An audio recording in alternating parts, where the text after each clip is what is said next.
ओम नमः सितेभ्यः। जय श्री ओम नमः सितेभ्यः।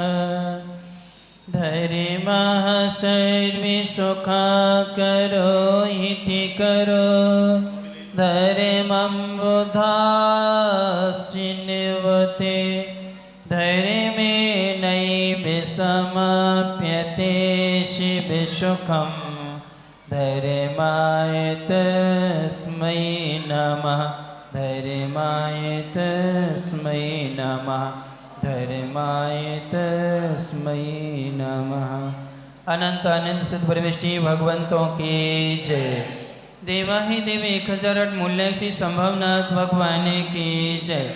देवाहि देवी 1008 से मुनि सुब्रतनाथ भगवान की जय। परमी पूज्य प्रथमाचार्य आचार्य भगवान श्री शांति सागर जी महाराज जी की जय। परमे पूज्य आचार्य भगवान श्री वीर सागर जी महाराज जी की जय। परमे पूज्य संत श्रोमणी आचार्य भगवान गुरुवर श्री विद्यासागर जी महाराज जी की जय। परम पूज्य नवाचार्य श्री समय सागर जी महाराज जी की जय। परमे पूज्य मुनिवर 108 अजित सागर जी महाराज जी की जय। पूज्य मुनि निराग सागर जी महाराज जी की जय। 2.5 दिन में 3 कम 9 करोड़ महामुनिराजों की जय। बोलिए 105 विवेकानंद सागर जी महाराज की जय। दर्शनी बंधु, मानवीय शालीनता के 3 आधार स्तंभ कहे हैं: संस्कार, संस्कृति और सभ्यता। तीनों में बहुत अंतर है। संस्कार नींव का काम करते हैं। संस्कारों से संस्कृति का ज्ञान हुआ करता है। और जहाँ संस्कार और संस्कृति दोनों होती हैं वहाँ व्यक्ति में सभ्यता आती है। सभ्यता का मतलब होता है जो विद्वानों की, ज्ञानी जनों की, साधुओं की सभा में बैठने की योग्य होता है वो कौन कहलाता है? सभ्य कहलाता है। अर्थात दूसरी बहुत अच्छी परिभाषा भी मिली है, सदाचार की जहाँ प्रतिष्ठा होती है, जिनसे सदाचार की प्रतिष्ठा होती है वह भी क्या कहलाती है? हमारी सभ्यता कहलाती है। ऐसे आज का दिवस 2 प्रसंगों से जुड़ा हुआ है। पहला प्रसंग है कि आचार्य भगवान शांति सागर जी महाराज इस युग के पहले आचार्य हैं। उस समय मुनि महाराज बहुत कम थे, जो थे लेकिन निर्दोष नहीं थे, वो मुनि भी बने। मुनि बनने के बाद में प्रथम बार आचार्य पद को क्या किया गया? उनको सुशोभित किया गया। जो आचार्य पद है वो देहरी दीपक के समान है, मध्य दीपक के समान है।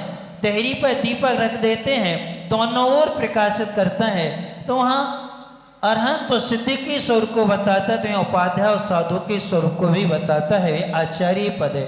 आचार्य की गरिमा, शिक्षा, दीक्षा, पंचाचार का स्वयं पालन करना और अपने शिष्यों से क्या कराना? पालन कराना। ये आचार्य पद की गरिमा होती है। आचार्य पद वह पद है जो शिष्यों के लिए प्रिय होता है, संघ के लिए प्रिय होता है, इसके बाद में लोक के लिए क्या होता है? प्रिय होता है। तो आचार्य जो है ये पद अनादि अनंत शाश्वत है। संलेखना के टाइम पर छोड़ना जरूर पड़ता है, इसके बगैर मोक्ष मार्ग की क्या होती है? शुरुआत नहीं होती है। आचार्य भगवान ही साधु परमेष्ठियों को क्या करते हैं? तैयार करते हैं। आचार्य भगवान ही उपाध्याय परमेष्ठियों को क्या करते हैं? तैयार करते हैं। इसलिए जिम्मेदारी का, कर्तव्य का सबसे बड़ा पद माना जाता है, जिसके माध्यम से मोक्ष मार्ग की रक्षा होती है, मोक्ष मार्ग की क्या होती है? वृद्धि हुआ करती है। ऐसे आचार्य पद की गरिमा को सर्वप्रथम निर्वाह किया था अपने आत्मबल से और स्वाध्याय करके अपने ज्ञान बल से पूर्वाचार्यों के साहित्य को पढ़ करके आचार्य शांति सागर जी महाराज, फिर उन्हीं की परंपरा में आए आचार्य वीर सागर जी महाराज, जिनका दीक्षा दिवस है। उसके बाद में आए आचार्य शिव सागर जी महाराज, शिव सागर जी के बाद में आए आचार्य ज्ञान सागर जी महाराज, और ज्ञान सागर जी महाराज से आए आचार्य विद्यासागर जी, और विद्यासागर जी के बाद में आए हैं आचार्य श्री समय सागर जी महाराज, जिनके माध्यम से आचार्य परंपरा अभी क्या है जीवंत हो रही है। शिव सागर जी महाराज से ज्ञान सागर जी महाराज की परंपरा अलग हुई और वहाँ से धर्म सागर जी की परंपरा चलती है। दो शाखाएं अर्थात नदी दो धारों में क्या होती हैं विभाजित होती है। तो धर्म सागर जी आते हैं, फिर वहाँ से श्रेयान सागर जी, अभिनंदन सागर जी, वर्धमान सागर जी आदि ये परंपरा वहाँ से क्या है निकलती है चलती है।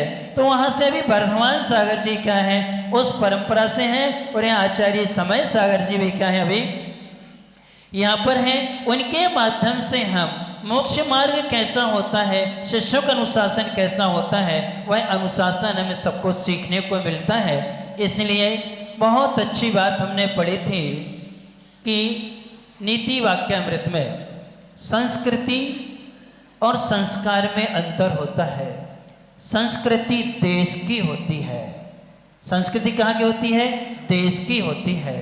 संस्कार घर के होते हैं परिवार के होते हैं। कौन संस्कार घर के परिवार के होते हैं, संस्कृति देश की होती है। जैसे भारतीय संस्कृति कौन सी संस्कृति और पाश्चात्य संस्कृति, संस्कृति कहाँ है देश की है, लेकिन संस्कार कहाँ के होते हैं घर के और परिवार के होते हैं। इसलिए हम सबके लिए बहुत सारी चर्चाएं अपन घर में बैठ के करते हैं।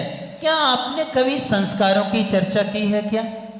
आज हमारे परिवार के संस्कार क्या हैं? जिस परिवार का नाम बड़े गौरव से लिया जाता था, जिन परिवारों में कभी भी यदि आलू प्याज उनके घर के आगे डल जाए तो समाज की मीटिंग बैठ जाती थी, इन्होंने अभक्ष्य सेवन किया है। आज हमारा परिवार आदर्शता को खोता चला जा रहा है। आज हमारी पहचान जो थी आचरण से होती थी कि जैन रात्रि भोजन नहीं करते, ये जैन है, अभक्ष्य सेवन नहीं करते, ये जैन है, जल छान करके क्या है पिया करते हैं। अर्थात इनके यहाँ सूर्य अस्त के बाद भोजन पान नहीं होता है, सूर्योदय से सूर्य अस्त के पहले की चर्या व्यवस्थित हो जाती है। ये हमारे घर के क्या होते हैं संस्कार होते हैं। ऐसे संस्कारों को हमें व्यवस्थित करते हुए अपने जीवन को अच्छा बनाना है और उसमें इतना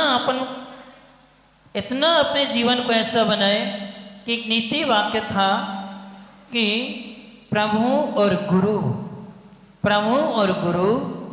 चित्र में मत बसाओ। किसको? प्रभु और गुरु को चित्र में मत बसाओ, चारित्र में बसाओ। किसको? प्रभु गुरु चित्र में नहीं हमारे चारित्र में आते हैं। तो हमें अपनी आत्मा को मंदिर बना लो। किसको बना लो? अपनी आत्मा को मंदिर बनाओगे तो प्रभु और गुरु उसमें चारित्र में आ जाएंगे, तभी तो वेदिका में क्या हो जाएंगे विराजमान हो जाएंगे, जिससे हम और सब हमारे जीवन से प्रेरणा लें। क्या लें? प्रेरणा लें कि प्रेरणा लें? प्रेरणा लें कि प्रेरणा लें? प्रेरणा लें। एक कल बहुत अच्छा वाक्य सुनाया, वो ये वाक्य था, ट्रेन में यात्रा कर रहे थे और एक माँ बैठी हुई थी, पिताजी बैठे हुए थे और एक बालक था, 4 साल का बालक था। माँ के हाथ में पुस्तक थी, पिता के हाथ में पुस्तक थी, एक बालक के हाथ में भी पुस्तक थी और तीनों अच्छे से क्या है पढ़ रहे थे। सामने वाली बर्थ पर बैठे कुछ लोग थे, उनके बच्चे मोबाइल चला रहे थे, वो भी मोबाइल चला रहे थे।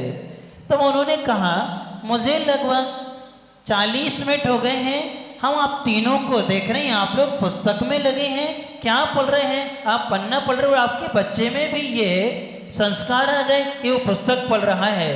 तब माँ ने कितना अच्छा उत्तर दिया, वो शिक्षिकाओं को, व्यवस्थापकों को, पेरेंट्स को, माता पिता को सुनने लायक है। वो ये कहती है भैया आज के बच्चे सुनते किसकी हैं? आज के बच्चे सुनते किसकी हैं? वो तो नकल करते हैं। क्या करते हैं? वो तो नकल करते हैं। मैं पुस्तक पढ़ रही तो वो पढ़ने लगा, यदि मैं मोबाइल चलाऊंगी तो वो भी क्या करेगा? मोबाइल चलाएगा।